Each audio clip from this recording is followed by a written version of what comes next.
বাবা মা জানতেন না পাইলট তৌকির মারা গেছেন। রাজধানীর উত্তরায় বিমানবাহিনীর প্রশিক্ষণ বিমান বিধ্বস্তে নিহত পাইলট তৌকির ইসলামের পরিবারের সদস্যরা রাজশাহী থেকে ঢাকায় পৌঁছেছেন। সোমবার 21শে জুলাই বিকেল 5টা 18 বিশেষ একটি ফ্লাইটে রাজশাহী হজরত শাহ মখদুম বিমানবন্দর থেকে ঢাকার উদ্দেশ্যে যাত্রা শুরু করে সন্ধ্যা 6টার দিকে তারা ঢাকায় পৌঁছান।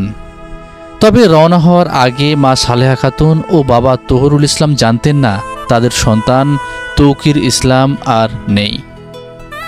বিশেষ ওই বিমানে বাবা মার সঙ্গে আরও ছিলেন তৌকিরের স্ত্রী এবং বোন সৃষ্টি খাতুন ও তার স্বামী ডাক্তার তুহিন ইসলাম। বিষয়টি নিশ্চিত করেন তাদের গাড়িচালক আলী হাসান। বাড়িতে তৌকিরের চাচাতো মামা রফিকুল ইসলাম ও গাড়িচালক আলী হাসান রয়েছেন।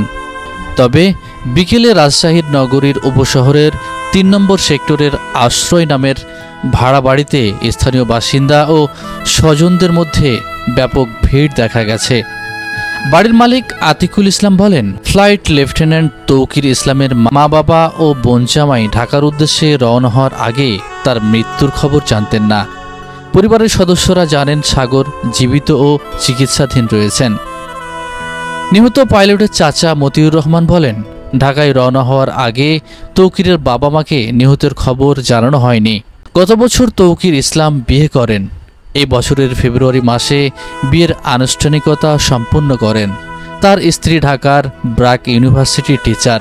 প্রসঙ্গত, রাজধানীর উত্তরায় মাইলস্টোন স্কুল অ্যান্ড কলেজের একটি ভবনে বিধ্বস্ত হওয়ার ঘটনায় বিমান বাহিনীর প্রশিক্ষণ বিমানের pilot flight lieutenant Mohammad Tauqir Islam সহ এখন পর্যন্ত 19 জনের মৃত্যু হয়েছে।